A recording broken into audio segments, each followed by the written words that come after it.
Thank you for joining us for the Barbados Today afternoon news for Wednesday, January 24th. I am Mary-Claire Williams.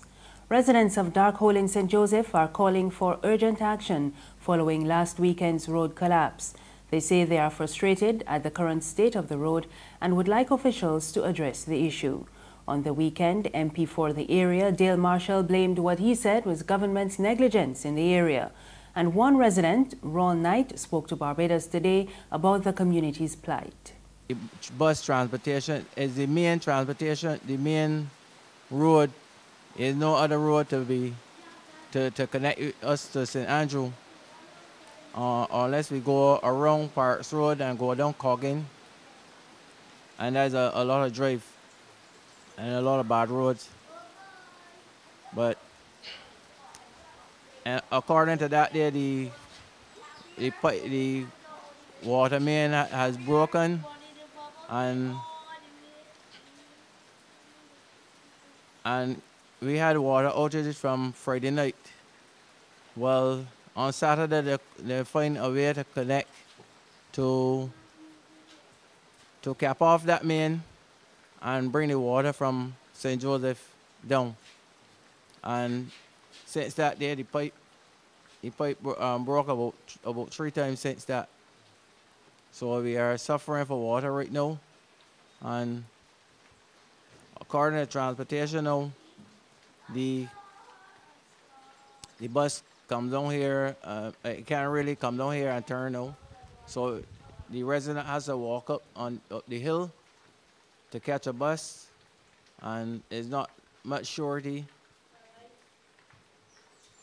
It's not much shorty of how you're going to get a bus unless you walk about a mile to get a bus.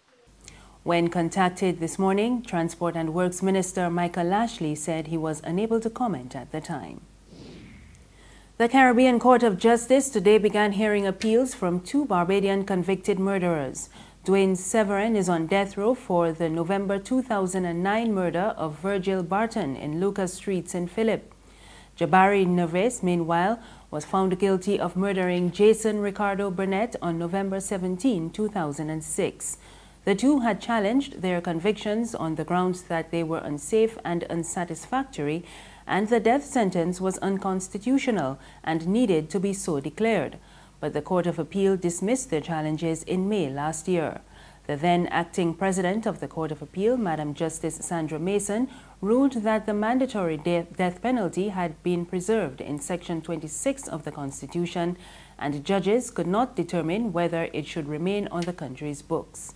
She said at the time that such a decision was up to Parliament, which has the power to amend Section 2 of the Offences Against the Persons Act to give sentencing judges the discretion to impose the death penalty.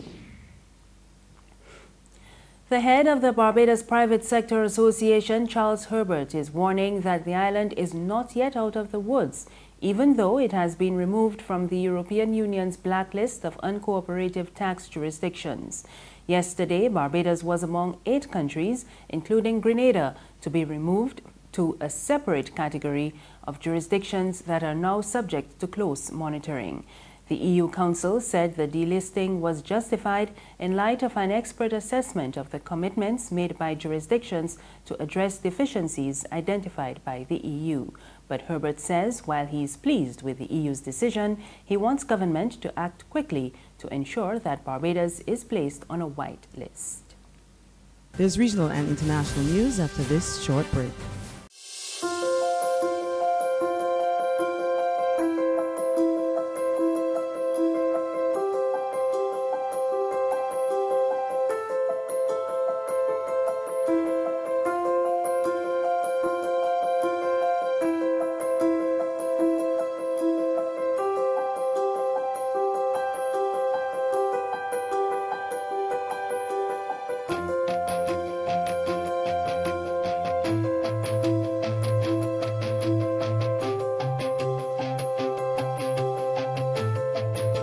Barbados Today, news you can trust.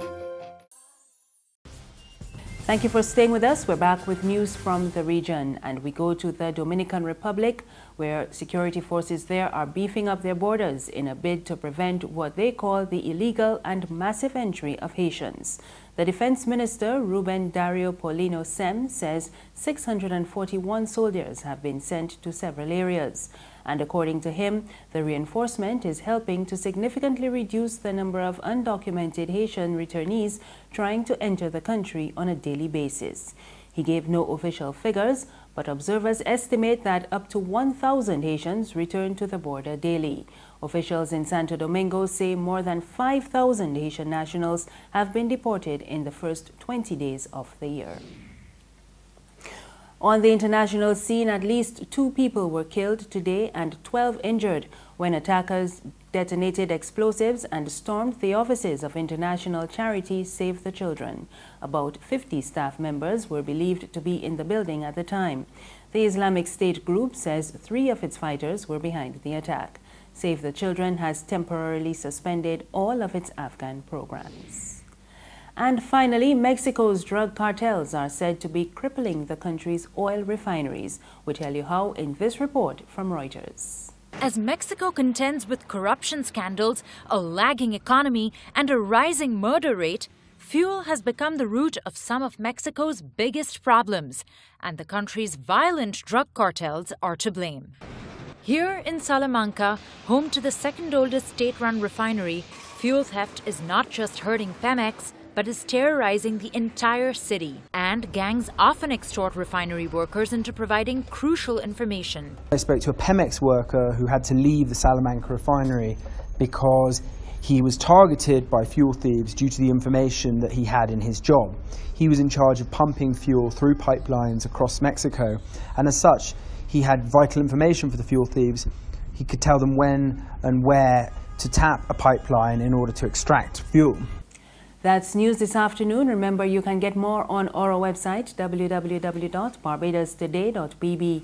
You can also subscribe to our e-paper, email updates, and like us on Facebook. We're on Izumi Media in bus terminals and Screenplay at supermarkets and gas stations near you. You can also find us on Mix 96.9 FM. I am Marie Claire Williams. Have a good afternoon.